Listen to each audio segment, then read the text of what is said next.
Times I got detention in high school, part 1. So, after watching a few YouTube videos about school stories, I felt inspired to make one of my own. So, without further ado, here we go. Alright, I went to an all-boys high school, so obviously there were no girls there. Their school was down the road. So when I was a junior in high school, I found myself in detention more than once. Unfortunately, I assume most high schools have somewhat of a discipline system.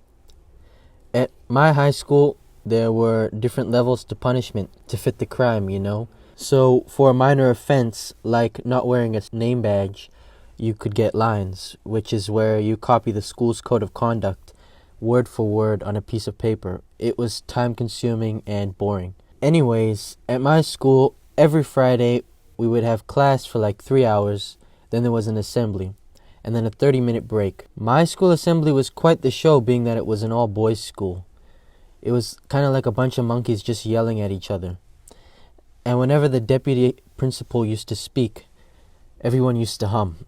Morning, gentlemen.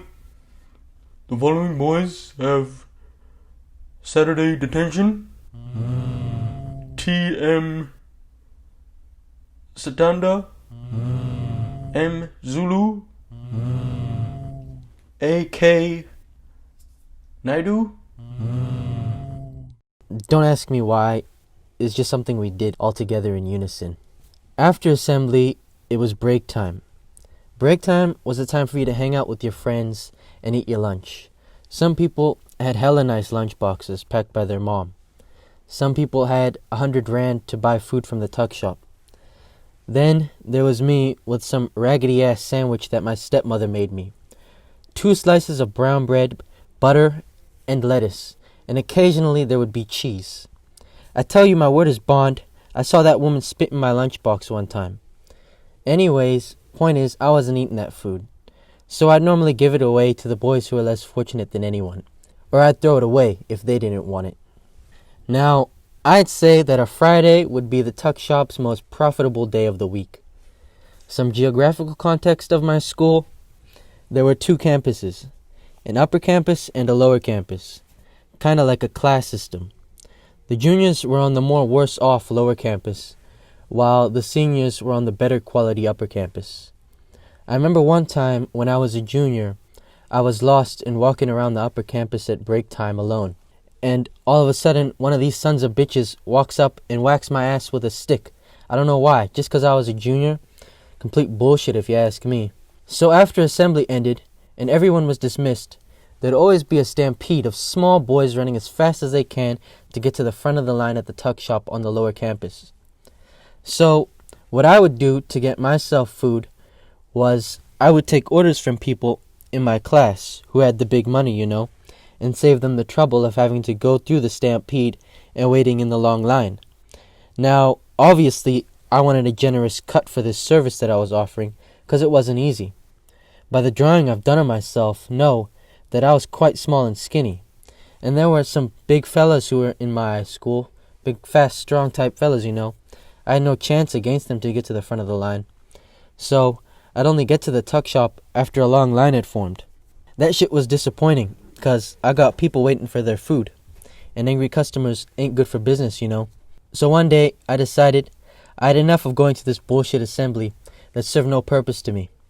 So what I did was, I bunked assembly and hid out on the bottom campus and waited for assembly to finish.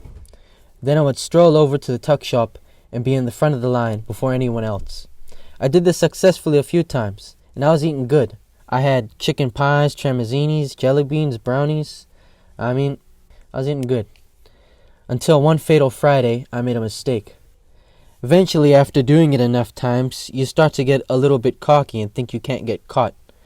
On this particular Friday, I had my fat, foolish friend with me. His name was Steve. Steve started out as one of my clients, but he wanted in on the business, so I was showing him the ropes that day. Anyways, we were hiding in the bathroom in the quad, and just know these bathrooms stank like piss and shit. It was fucking disgusting, and the smell was unbearable. We used to take bets with each other to see who could stay in the bathroom the longest. So we're waiting in the bathroom, and then we hear the voice of two teachers who are patrolling the campus. We think, oh shit, they're gonna come check the bathrooms. We gotta get out of here. In hindsight, that wasn't a good idea. We ran out the bathrooms and down towards the field next to the tuck shop.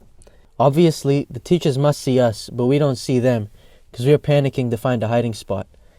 We run down this embankment and crouch behind a tree in an open field. It must have been the dumbest looking shit ever.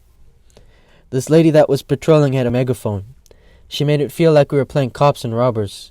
She said, "Get out from behind the tree. We have you surrounded." At this moment, I knew there was no hiding anymore behind this stupid tree. We probably looked like a couple of idiots. I got up and walked towards her to turn myself in.